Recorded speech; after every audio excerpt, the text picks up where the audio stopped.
ಎಲ್ರಿಗೂ ನಮಸ್ಕಾರ. ಎಲ್ಲರೂ ಹೇಗಿದ್ದೀರಾ? ಎಲ್ಲರೂ ರಾಯರ ಕೃಪೆಯಿಂದ ಚೆನ್ನಾಗಿದ್ದೀರಾ ಅಂತ ನಾನು ಭಾವಿಸ್ತೀನಿ. ರಾಯರು ನಿಮ್ಮೆಲ್ರಿಗೂ ಸುಖ, ಶಾಂತಿ, ನೆಮ್ಮದಿ, ಆಯುಸ್ಸು, ಆರೋಗ್ಯ, ಭಾಗ್ಯ ಕೊಟ್ಟು ಕಾಪಾಡಲಿ ಅಂತ ನಾನು ಕೇಳ್ಕೊತೀನಿ.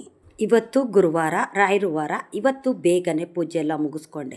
ನಾನು ವಾರ ಅಷ್ಟೇ ಗುರುವಾರ ಕಂಪಲ್ಸರಿ ನಾನು ಬ್ರಾಹ್ಮಿ ಮುಹೂರ್ತದಲ್ಲಿ 4:45 5 ಗಂಟೆ ಒಳಗಡೆ ಪೂಜೆ ಎಲ್ಲ ಮುಗಿಸ್ಕೋತೀನಿ. ನಂತರ ಒಂದು ಅರ್ಧ ಗಂಟೆ, ಒಂದು 20 ನಿಮಿಷ ಇಲ್ಲ ಒಂದು 3/4 ಗಂಟೆ ಈ ಥರ ನನ್ನ ತಂದೆ ಮುಂದೆ ಕೂತ್ಕೊಂಡು ನಾನು ಪ್ರಾರ್ಥನೆ ಮಾಡ್ಕೋತೀನಿ. ನಂತರ ನಾನು ರಾಯರ ಮಠಕ್ಕೆ ಹೋಗಿ ಅಲ್ಲಿ ತುಪ್ಪ ದೀಪ ಬೆಳಗಿ ಹೆಜ್ಜೆ ನಮಸ್ಕಾರ ಹಾಕಿ ನಾನು ಬರೋ ಅಂಥದ್ದು. ಪ್ರತಿ ಗುರುವಾರನೂ ನಾನು ಇದನ್ನು ಅಭ್ಯಾಸ ಮಾಡ್ಕೊಂಡಿದ್ದೀನಿ. ಏಕೆಂತಂದರೆ ಒಂದೊಂದು ದಿನ ಒಂದೊಂದು ಥರ ನಾವು ಪೂಜೆನ ಮಾಡ್ತೀವಿ. ಡೈಲಿ ಒಂದೇ ಥರ ಪೂಜೆ ಮಾಡೋಕ್ಕಾಗೋದಿಲ್ಲ. ಆದರೆ ಬ್ರಾಹ್ಮಿ ಮುಹೂರ್ತದಲ್ಲಿ ಗುರುವಾರ ಮಾತ್ರ ಪೂಜೆ ಮಾಡಲೇಬೇಕು. ಏಕೆ ಅಂತಂದರೆ ಬ್ರಾಹ್ಮಿ ಮುಹೂರ್ತದಲ್ಲಿ ಪೂಜೆ ಮಾಡಿದ್ರೆ ಪ್ರತಿಯೊಬ್ಬರಿಗೂ ಅಷ್ಟೇ ತುಂಬ ಒಳ್ಳೆಯದಾಗುತ್ತೆ. ರಾಯರ ಅನುಗ್ರಹ ನಮಗೆ ಬೇಗ ಆಗುತ್ತೆ. ಏಕೆ ಅಂತಂದರೆ ಈಗ ನೀವು ಪ್ರತಿ ದಿವಸ ಲೇಟ್ ಆಗುತ್ತೆ, ಒಂದೇ ಟೈಮ್ಗೆ ಪೂಜೆ ಮಾಡೋಕ್ಕಾಗೋದಿಲ್ಲ. ಯಾಕೆ ಅಂತಂದರೆ ಕೆಲ್ಸಕ್ಕೆ ಹೋಗೋರು ಇರ್ತಾರೆ, ಇಲ್ಲ ಮಕ್ಕಳು ಇವಾಗ ಸ್ಕೂಲ್ ರಜೆ ಇದೆಯಲ್ಲ ಹಂಗಾಗಿ ಸ್ಕೂಲ್ಗೆ ಹೋಗಂಗಿಲ್ಲ ಅಂದ್ಬಿಟ್ಟು ಸ್ವಲ್ಪ ಲೇಟಾಗೂ ಸಹ ಎದ್ದೊಳ್ತಾರೆ. ಆದರೆ ನಾನು ಮಾತ್ರ ಕಂಪಲ್ಸರಿ ನಾನು ಬ್ರಾಹ್ಮಿ ಮುಹೂರ್ತದಲ್ಲೇ ನಾನು ಪೂಜೆ ಮಾಡೋವಂಥದ್ದು. ಒಂದೊಂದು ದಿವಸ ಆ ಕಡೆ ಈ ಕಡೆ ಅನ್ನೋದು ಸಹ ಹೋಗ್ತಿರುತ್ತೆ. ಆದರೆ ಸ್ವಲ್ಪ ನಾನು ಬೇಗನೆ ಪೂಜೆ ಮಾಡೋಕ್ಕೆ ನಾನು ರೆಡಿ ಮಾಡ್ಕೋತೀನಿ. ಏಕೆ ಅಂತಂದರೆ ಬೇಗ ಎದ್ದು ನಾವು ಪೂಜೆ ಮಾಡಿದ್ರೆ ಮನೆಯಲ್ಲೂ ಎಲ್ಲ ಕೆಲಸಗಳು ಆಗುತ್ತೆ, ಮನಸ್ಸಿಗೆ ನೆಮ್ಮದಿ ಅನ್ನೋದು ಕೊಡುತ್ತೆ. ಮತ್ತು ನಾವು ಹೊರಗಡೆ ಹೋಗೋದಕ್ಕೂ ಅಷ್ಟೇ ನಮಗೆ ಆರಾಮ್ ಅನಿಸುತ್ತೆ. ಲೇಟಾಗಿ ಎದ್ಬಿಟ್ಟು ಲೇಟಾಗಿ ಪೂಜೆ ಮಾಡೋದಕ್ಕೂ ನೆಮ್ಮದಿ ಇರೋದಿಲ್ಲ. ಗಡಿಬಿಡಿನಲ್ಲಿ ಸರಿಯಾಗಿ ಪೂಜೆ ಮಾಡೋಕ್ಕಾಗೋದಿಲ್ಲ. ಏನೋ ಒಂಥರ ಆತ್ರವಾಗಿ ಪೂಜೆ ಮಾಡಿದ್ರೂ ಅಷ್ಟೇ ಸಮಾಧಾನ ಆಗೋದಿಲ್ಲ. ಅದಕ್ಕೇ ಸ್ವಲ್ಪ 1 ಅವರ್ 1.5 ಅವರ್ ಮುಂಚಿತವಾಗಿ ಎದ್ದು ನಾವು ಬ್ರಾಹ್ಮಿ ಮುಹೂರ್ತದಲ್ಲಿ ಪೂಜೆ ಮಾಡಿ ನಂತರ ನಾವು ಏನು ಕೆಲಸ ಇದೆಯೋ ಅದನ್ನು ಮುಗಿಸ್ಕೊಂಡು ಹೊರಗಡೆ ಕೆಲಸಕ್ಕೆ ಹೋಗೋರ್ಗೂ ಅಷ್ಟೇ ಆರಾಮ್ ಅನಿಸುತ್ತೆ, ನೆಮ್ಮದಿ ಅನಿಸುತ್ತೆ, ಏನೋ ಒಂಥರ ಸಮಾಧಾನ ಆಗುತ್ತೆ. ಎಲ್ಲ ಸರಿ ಇದೆಯೋ, ನಮ್ಮನೆ ಪರಿಸ್ಥಿತಿ ಚೆನ್ನಾಗಿದೆ, ಎಲ್ಲವೂ ಚೆನ್ನಾಗಿದೆ ಅನ್ನೋ ಒಂದು ಮನಸ್ಸಿಗೆ ನೆಮ್ಮದಿ ಅನ್ನೋದು ಕೊಡ್ತಾರೆ ನನ್ನ ತಂದೆ ರಾಯರಾಗಲಿ ನಮ್ಮ ಮನೆ ದೇವ್ರುಗಳಾಗಲಿ. ನಾನು ಪ್ರತಿ ಗುರುವಾರ ಅಷ್ಟೇ ಇದನ್ನು ಪಾಲಿಸ್ಕೊಂಡು ಬಂದಿದ್ದೀನಿ. ಮನೆಯಲ್ಲಿ ಪೂಜೆ ಮಾಡೋದು, ನಂತರ ವಾರ ನಾನು ರಾಯರ ಮಠಕ್ಕೆ ಹೋಗೋದು, ಇದನ್ನು ಅಭ್ಯಾಸ ಮಾಡ್ಕೊಂಡ್ಬಿಟ್ಟಿದ್ದೀನಿ. ಏಕೆಂತಂದರೆ ಒಂದು ವಾರ ರಾಯರ ಮಠಕ್ಕೆ ಹೋಗಿಲ್ಲ ಅಂದರೆ, ಮನೆಯಲ್ಲಿ ಪೂಜೆ ಮಾಡಿಲ್ಲ ಅಂದರೆ ನನಗೇನೋ ಕಳ್ಕೊಂಡಂಗೆ ಆಗುತ್ತೆ, ಏನೋ ನನ್ನಿಂದ ದೂರ ಆಗ್ತಿದೆ, ನನ್ನ ಬಿಟ್ಟು ಯಾರೋ ಹೋಗ್ತಿದ್ದಾರೇನೋ ಅನ್ನೋಷ್ಟು ನನಗೆ ಫೀಲ್ ಕೊಡುತ್ತೆ. ಮನಸ್ಸಿಗೆ ಸಮಾಧಾನ ಆಗೋದಿಲ್ಲ ನನಗೆ. ನೆಕ್ಸ್ಟ್ ಗುರುವಾರ ಯಾವಾಗ ಬರುತ್ತೋ, ನಾನು ಯಾವಾಗ ಪೂಜೆ ಮಾಡ್ತೀನೋ ಅಂತ ನಾನು ಕಾಯ್ತಾ ಇರ್ತೀನಿ. ಏಕೆ ಅಂತಂದರೆ ನಮ್ಮ ರಾಯರು ನಮ್ಮ ಮನೆಯಲ್ಲಿ ಇದ್ದಾರೆ ಅಂತಂದ್ರೆ ಸಾಕು, ನಮ್ಗೆ ಈ ಥರ ಎಲ್ಲ ಒಂದು ಅನಿಸ್ತಿರುತ್ತೆ. ರಾಯರಿಗೆ ಪೂಜೆ ಮಾಡಬೇಕು, ರಾಯರ ಮುಂದೆ ಕೂತ್ಕೊಂಡು ಸ್ತೋತ್ರ ಹೇಳ್ಬೇಕು, ರಾಯರ ಮಠಕ್ಕೆ ಹೋಗಬೇಕು ಅನ್ನೋದೇ ಒಂದು ಮನಸ್ಸಿನಲ್ಲಿ ಕಾಡ್ತಿರುತ್ತೆ. ಆ ಥರ ಮಾಡಿದಾಗ ನಮಗೆ ಒಳ್ಳೆಯದಾಗುವಂಥದ್ದು, ನಮ್ಮ ಮನೆಗೆ ನೆಮ್ಮದಿ, ಸುಖ, ಶಾಂತಿ ಕೊಡೋವಂಥದ್ದು. ನಾವು 10 ರೂಪಾಯಿ ಬೇಡಿದ್ರೆ ಭಗವಂತ 100 ರೂಪಾಯಿ ಕೊಡ್ತಾರೆ. ಈಗ ನಮ್ಮ ಮನೆಯಲ್ಲಿ ಕಾಸೇ ಇಲ್ಲಪ್ಪ, ನಾವೇನು ಮಾಡೋದು ಅಂತ ಅಂದ್ಕೊಂಡಾಗ ಯಾವ ಕಡೆಯಿಂದನಾದರೂ ಹಣಕಾಸು ಬರೋ ಅಂಥದ್ದು. ಈ ಥರ ನನ್ನ ತಂದೆ ಪವಾಡ ಅನ್ನೋದು ತುಂಬಾ ಮಾಡ್ತಾರೆ. ಪ್ರತಿಯೊಬ್ಬರ ಜೀವನದಲ್ಲೂ ರಾಯರಿದ್ದಾರೆ ಅಂತಂದರೆ ಅದಕ್ಕೆ ಅಂತಲೇ ಒಂದು ಮಹತ್ವ ಅನ್ನೋದಿದೆ. ರಾಯರನ್ನ ಸುಮ್ಮನೆ ಯಾರೂ ಅಷ್ಟೇ ನಂಬೋಕ್ಕಾಗೋದಿಲ್ಲ. ರಾಯರು ಅಪ್ಪನೇ ಇರಬೇಕು. ಮಂತ್ರಾಲಯಕ್ಕೆ ಹೋಗೋಕ್ಕಾಗಲಿ, ಮಂತ್ರಾಕ್ಷತೆ ನಾವು ಪಡೆಯೋದಕ್ಕಾಗಲಿ, ಇಲ್ಲ ಮಠಕ್ಕೆ ಹೋಗೋಕ್ಕಾಗಲಿ, ರಾಯರು ಪೂಜೆ ಮಾಡೋದಕ್ಕಾಗಲಿ, ರಾಯರು ಫೋಟೋ ನಮ್ಮ ಮನೆಗೆ ಬರೋದಕ್ಕಾಗಲಿ ರಾಯರ ಅನುಗ್ರಹ ಇರಬೇಕು. ರಾಯರ ಅನುಗ್ರಹ ಇಲ್ದಿರ ನಾವು ರಾಯರ ಸೇವೆ ಮಾಡೋಕ್ಕಾಗೋದಿಲ್ಲ. ಏಕೆ ಅಂತಂದರೆ ಈಗ ನಾವು ರಾಯರು ಪೂಜೆ ಮಾಡ್ತಾಯಿದ್ದೀವಿ, ಎಲ್ಲರೂ ಸಹ ನೋಡ್ತಾರೆ, ಕೇಳ್ತಾರೆ, ನೀವು ರಾಯರು ಪೂಜೆ ಮಾಡ್ತಾಯಿದ್ದೀರಾ ಅಂತ. ಆದರೆ ಅವ್ರು ಏನಕ್ಕೆ ಪೂಜೆ ಮಾಡಲ್ಲ? ನಾವು ಮಾಡೋದು ನೋಡಿಕೊಂಡು ಮಾಡ್ಬೋದಲ್ವ. ಆದರೆ ಕೆಲವರು ಮಾಡ್ತಾರೆ, ಕೆಲವರು ಮಾಡಲ್ಲ. ಏಕೆ ಅಂತಂದರೆ ರಾಯರಿಗೆ ಅವ್ರಿಗೆ ಅಪ್ಪಣೆ ಆಗಿರುತ್ತೆ. ಅವರು ಮನಸ್ಸಲ್ಲಿ ಇಟ್ಕೊಂಡು ನೀನು ನನ್ನ ಸೇವೆ ಮಾಡು, ಪೂಜೆ ಮಾಡು ಅಂತ ಅವ್ರ ಮನಸ್ಸಿನಲ್ಲಿ ಇಟ್ಕೊಂಡು ಈ ಥರ ಒಂದು ಸೂಚನೆ ಅನ್ನೋದು ಕೊಡ್ತಾರೆ. ಇನ್ನು ಕೆಲವ್ರಿಗೆ ಅವ್ರಿಗೆ ಇನ್ನೂ ಟೈಮ್ ಬಂದಿಲ್ಲ, ರಾಯರ ಅನುಗ್ರಹ ಮಾಡಿಲ್ಲ ಅಂತ ನಾವು ಇಷ್ಟನ್ನ ಅರ್ಥ ಮಾಡ್ಕೋಬೇಕು. ಕೆಲವರು ರಾಯರ ಪೂಜೆ ಮಾಡಿದ್ರೂ ಕೇವಲವಾಗಿ ಖಂಡಮ್ಮಾಗಿ ಮಾತಾಡೋರೆಲ್ಲ ಮಾತಾಡ್ಕೊಳ್ಳಿ. ಏಕೆ ಅಂತಂದರೆ ದೇವರು ಅಂತಂದರೆ ಎಲ್ಲ ದೇವ್ರುಗಳು ಒಂದೇ ಅಲ್ವಾ. 3,000,000 ದೇವತೆಗಳ ಆಶೀರ್ವಾದ ಪಡೆದಂಥ ನನ್ನ ತಂದೆ ಗುರು ರಾಯರು, ಅವರ ಆಶೀರ್ವಾದ ನಾವು ಪಡ್ಕೊಂಡ್ರೆ, ರಾಯರ ಅನುಗ್ರಹ ಪಡ್ಕೊಂಡ್ರೆ 3,000,000 ದೇವತೆಗಳ ಆಶೀರ್ವಾದ ನಮಗೆ ಸಿಕ್ತಷ್ಟು. ಮಂತ್ರಾಲಯಕ್ಕೆ ಹೋಗಿ ನಾವು ರಾಯರಿಗೆ ಸೇವೆ ಮಾಡಿ ಬಂದರೆ ಎಲ್ಲ ದೇವ್ರ ದರ್ಶನ ಮಾಡಿದಷ್ಟು ಅನುಗ್ರಹ ನಮಗೆ ಸಿಕ್ಕುತ್ತೆ. ಸಿಕ್ಕುತ್ತೆ ಅಲ್ವಾ. ರಾಯರು ಎಲ್ಲ ದೇವ್ರುಗಳ್ನೂ ಪೂಜೆ ಮಾಡಿ ಅವ್ರ ಅನುಗ್ರಹ ಪಡೆದಂಥವ್ರು. ನಾವುಗಳು ರಾಯರು ಪೂಜೆ ಮಾಡಿದ್ರೆ ಎಲ್ಲ ದೇವರ ಆಶೀರ್ವಾದ ನಮಗೆ ಸಿಕ್ಕುತ್ತೆ. ನಾವು ತಪ್ಪು ಮಾಡಲಿ ಸರಿ ಮಾಡಲಿ ಅದನ್ನೆಲ್ಲ ತಿದ್ಕೊಂಡು ತನ್ನ ಹೊಟ್ಟೆಗೆ ಹಾಕ್ಕೊಂಡು ನಮಗೆ ಅನುಗ್ರಹ ಮಾಡ್ತಾರೆ ನನ್ನ ತಂದೆ ರಾಯರು. ನಾವು ಗೊತ್ತಿದ್ದು ತಪ್ಪು ಮಾಡ್ತೀವೋ ಗೊತ್ತಿಲ್ಲದೆ ತಪ್ಪು ಮಾಡ್ತೀವೋ, ಆದರೆ ತಪ್ಪು ಮಾಡಿದ್ರೆ ನಮಗೆ ಶಿಕ್ಷೆ ಕೊಡೋವಂಥವ್ರಲ್ಲ ನನ್ನ ತಂದೆ ರಾಯರು. ಅದನ್ನೆಲ್ಲ ಕ್ಷಮಿಸಿ ಅವರು ಹೊಟ್ಟೆಗೆ ಹಾಕ್ಕೊಂಡು ನಮಗೆ ಒಳ್ಳೆಯದನ್ನು ಮಾಡ್ತಾರೆ. ನಮಗೆ ಅನುಗ್ರಹ ಆಗಲಿಲ್ಲ ಅಂತಂದರೆ ನಾವು ಟೈಮ್ ಬರೋ ತನಕ ಕಾಯಲೇಬೇಕು. ಏಕೆ ಅಂತಂದರೆ ರಾಯರಿಗೆ ಪೂಜೆ ಮಾಡಿದ ತಕ್ಷಣ ಯಾರಿಗೂ ಅಷ್ಟೇ ಒಳ್ಳೆಯದಾಗೋದಿಲ್ಲ, ಅನುಗ್ರಹ ಮಾಡೋಕ್ಕಾಗೋದು ಇಲ್ಲ ರಾಯರು. ಯಾಕಪ್ಪ ಅಂತಂದರೆ ಅದಕ್ಕೆ ಅಂತಾನೆ ಒಂದು ಟೈಮ್ ಬರಬೇಕು, ಒಂದು ಗಳಿಗೆ ಅನ್ನೋದು ಬರಬೇಕು. ಆ ಗಳಿಗೆ ಬಂದಾಗ ಖಂಡಿತ ಒಳ್ಳೆಯದಾಗೇ ಆಗುತ್ತೆ. ಈಗ ನಾವು ಯಾರಿಗಾದ್ರೂ ಏನಾದರೂ ಕೇಳಿದಾಗ ತಕ್ಷಣ ಕೊಡ್ತೀವ, ಇದ್ದರೆ ಕೊಡ್ತೀವಿ, ಇಲ್ಲಾಂದರೆ ಕೊಡೋದಿಲ್ಲ. ಆದರೆ ನಮ್ಮಲ್ಲಿ ಏನು ತಪ್ಪಿದೆ, ಏನು ಪಾಪ ಕರ್ಮ ಇದೆಲ್ಲ ಇದೆ, ಯಾವ ದೇವ್ರುಗಳು ಅಡ್ಡಿ ಮಾಡ್ತಿದ್ದಾರೆ ನಮ್ಗೆ ಒಳ್ಳೇದಾಗೋದಕ್ಕೆ, ಇದನ್ನೆಲ್ಲನೂ ಸಹ ರಾಯರು ನೋಡ್ಕೋತಾರೆ. ನೋಡಿಬಿಟ್ಟು ನಂತರ ನಮಗೆ ಒಳ್ಳೇದು ಮಾಡೋಕ್ಕಾಗೋದು. ಅವ್ರು ಒಳ್ಳೇದು ಮಾಡೋದಕ್ಕೆ ಯಾವುದೇ ಅಡ್ಡಿ ಆತಂಕ ಇಲ್ಲ ಅಂತಂದರೆ ತಕ್ಷಣ ಅನುಗ್ರಹ ನಮಗೆ ಆಗುತ್ತೆ. ಇಲ್ಲ ಬೇರೆ ದೇವ್ರುಗಳು ತಡೆ ಇದೆ, ನಮಗೆ ಅನುಗ್ರಹ ಆಗೋದಕ್ಕೆ ಇನ್ನೂ ಲೇಟ್ ಆಗ್ತಿದೆ, ಯಾವ ಕಡೆಯಿಂದಾದರೂ ನಮಗೆ ಕೆಟ್ಟದ್ದು ಆಗುತ್ತೆ, ಇನ್ನೂ ನಮ್ಮ ಪಾಪ ಕರ್ಮ ಅರ್ದಿಲ್ಲ ಅಂತನ್ನೋ ಟೈಮಲ್ಲಿ ಸ್ವಲ್ಪ ಅನುಗ್ರಹ ಮಾಡೋದಕ್ಕೆ ರಾಯರು ಲೇಟ್ ಮಾಡ್ತಾರೆ.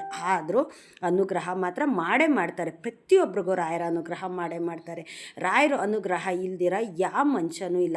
ಈಗ ಯಾರಾದರೂ ಹೇಳ್ತಾರ ನಾನು ರಾಯರು ಪೂಜೆ ಮಾಡಿದೆ ಒಳ್ಳೇದಾಗಲಿಲ್ಲ ಅದಕ್ಕೆ ರಾಯರು ಪೂಜೆ ಮಾಡೋದು ನಾನು ಬಿಟ್ಬಿಟ್ಟಿದ್ದೀನಿ ಅಂತ ಯಾರಾದರೂ ಹೇಳಿದ್ದು ನೀವು ಕೇಳಿದ್ದೀರಾ? ಇಲ್ಲ, ಯಾರೂ ಆ ಥರ ಮಾತು ಹೇಳೋದೇ ಇಲ್ಲ. ಏಕೆಂತಂದರೆ ಸುಮಾರು ಜನ ಹೇಳ್ತಾರೆ ನಾನು 4 ವರ್ಷ 5 ವರ್ಷ 10 ವರ್ಷದಿಂದ ನಾನು ಪೂಜೆ ಮಾಡ್ತಾಯಿದ್ದೀನಿ, ಆದರೆ ಒಂದಲ್ಲ ಒಂದು ದಿನ ಅನುಗ್ರಹ ಮಾಡ್ತಾರೆ ಅಂತ ನಾನು ಕಾಯ್ತಾಯಿದ್ದೀನಿ. ಕೆಲವು ಟೈಮಲ್ಲಿ ನನಗೆ ಅನುಗ್ರಹ ಮಾಡಿದ್ದಾರೆ, ಆದರೆ ನನ್ನ ಜೀವನ ರೂಪಿಸ್ಕೊಳ್ಳೋಷ್ಟು ಅನುಗ್ರಹ ಮಾಡಿಲ್ಲ ಅಂತ ಈ ಥರ ಹೇಳ್ತಾರೆ ಹೊರತು ಪೂರ್ತಿ ನನಗೆ ಒಳ್ಳೇದು ಮಾಡೇ ಇಲ್ಲ ಅಂತ ಯಾರೂ ಸಹ ಹೇಳೋಕ್ಕಾಗೋದಿಲ್ಲ. ಯಾಕೆ ಅಂತಂದರೆ ನಮಗೆ ಯಾವ್ಯಾವ ಥರ ಕಷ್ಟ ಇದೆಯೋ, ಯಾವ್ಯಾವ ಕಡೆಯಿಂದ ಅಡ್ಡಿ ಆತಂಕ ಬರ್ತಿದೆಯೋ, ಯಾವ ದೇವ್ರುಗಳು ಅನುಗ್ರಹ ಇಲ್ಲ ಆ ದೇವ್ರುಗಳೆಲ್ಲ ಹತ್ರ ಎಲ್ಲ ಹೋಗಿ ರಾಯರು ಅವ್ರ ಅಪ್ಪಣೆ ಪಡ್ಕೋಬೇಕು.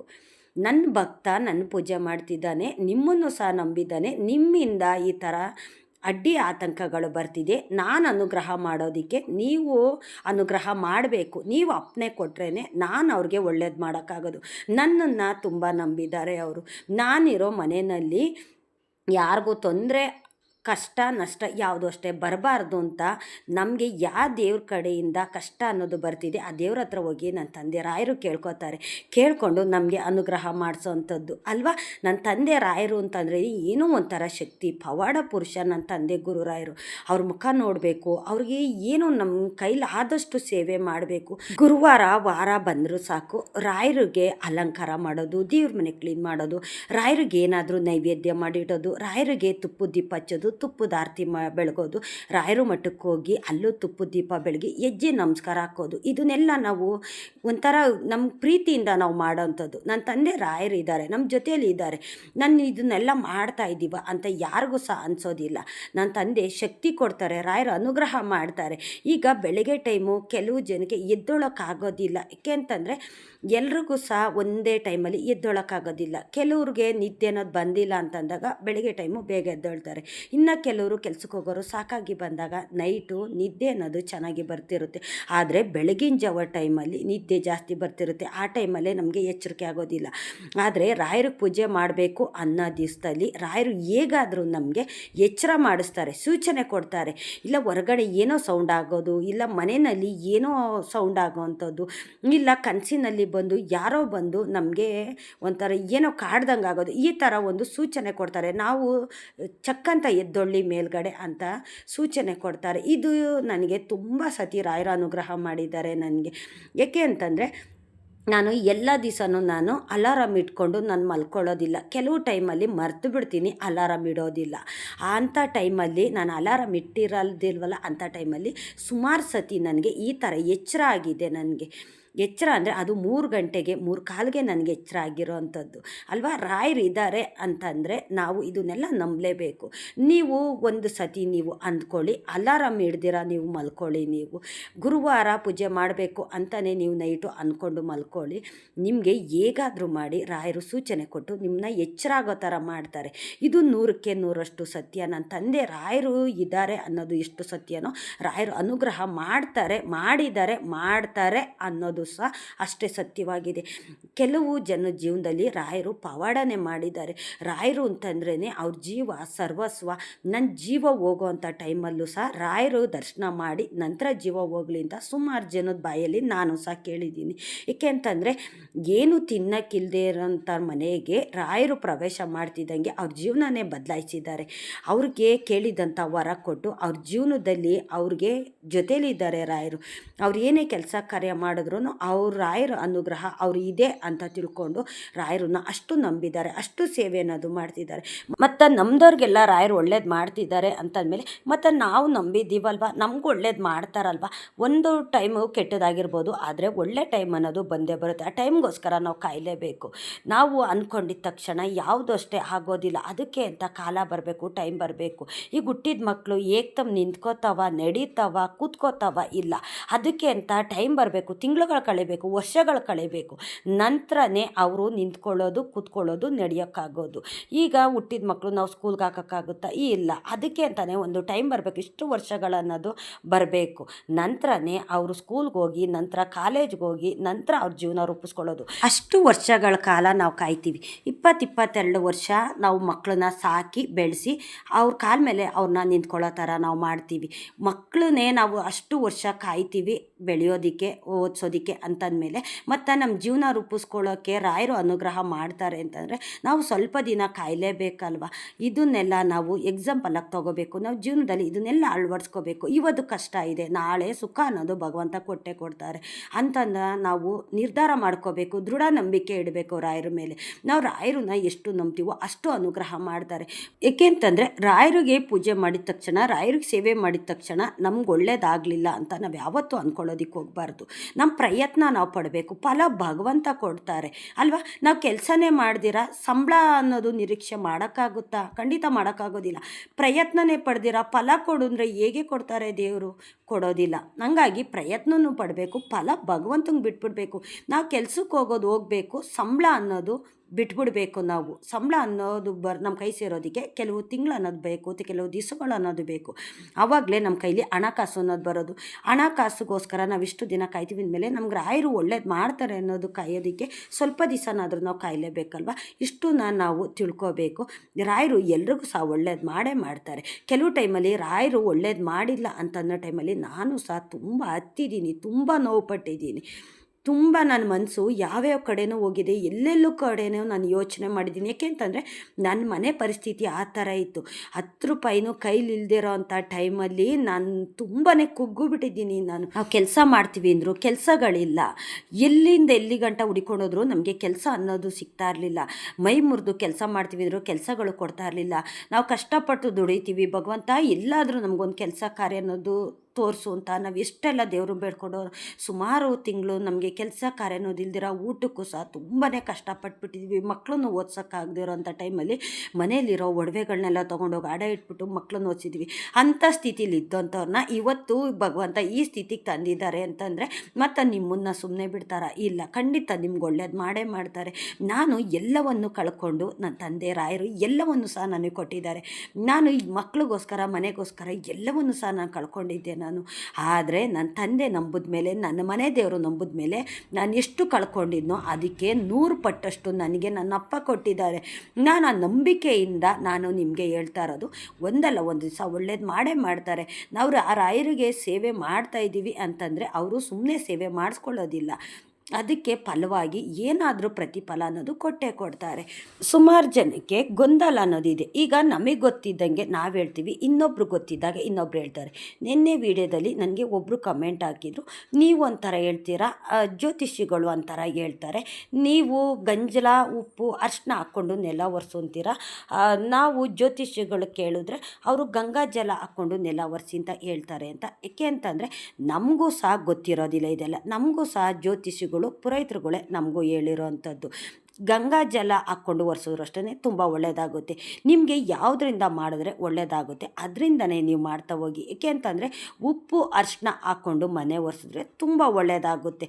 ಮಂಗಳವಾರ, ಶುಕ್ರವಾರ, ಗುರುವಾರ ಹಾಕಬಾರ್ದು ಅಂತ ನನಗೂ ಸುಮಾರು ಜನ ಐನೋರುಗಳು ಹೇಳಿದ್ದಂಥದ್ದು. ಹಾಗಾಗಿ ನಾನು ಈ 3 ದಿವಸ ಹೊರತುಪಡಿಸಿ ನಾನು ಬೇರೆ ದಿವಸ ಹಾಕೋವಂಥದ್ದು.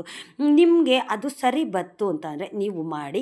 ಏಕೆ ಅಂತಂದರೆ ನಾನು ಹೇಳಿದ್ದೇ ಸರಿ ಆಗಬೇಕು ಅಂತಲೂ ಇಲ್ಲ. ಏಕೆಂತಂದರೆ ನನಗೂ ಗೊತ್ತಿಲ್ಲದಿರೋ ಅಂಥದ್ದು ಬೇರೆಯವ್ರಿಗೆ ಗೊತ್ತಿರುತ್ತೆ. ಎಲ್ಲ ನಮಗೆ ಗೊತ್ತಿದೆ ಅಂತ ನಾವು ಹೇಳ್ಕೊಳ್ಳೋ ಅಂಥದ್ದಲ್ಲ.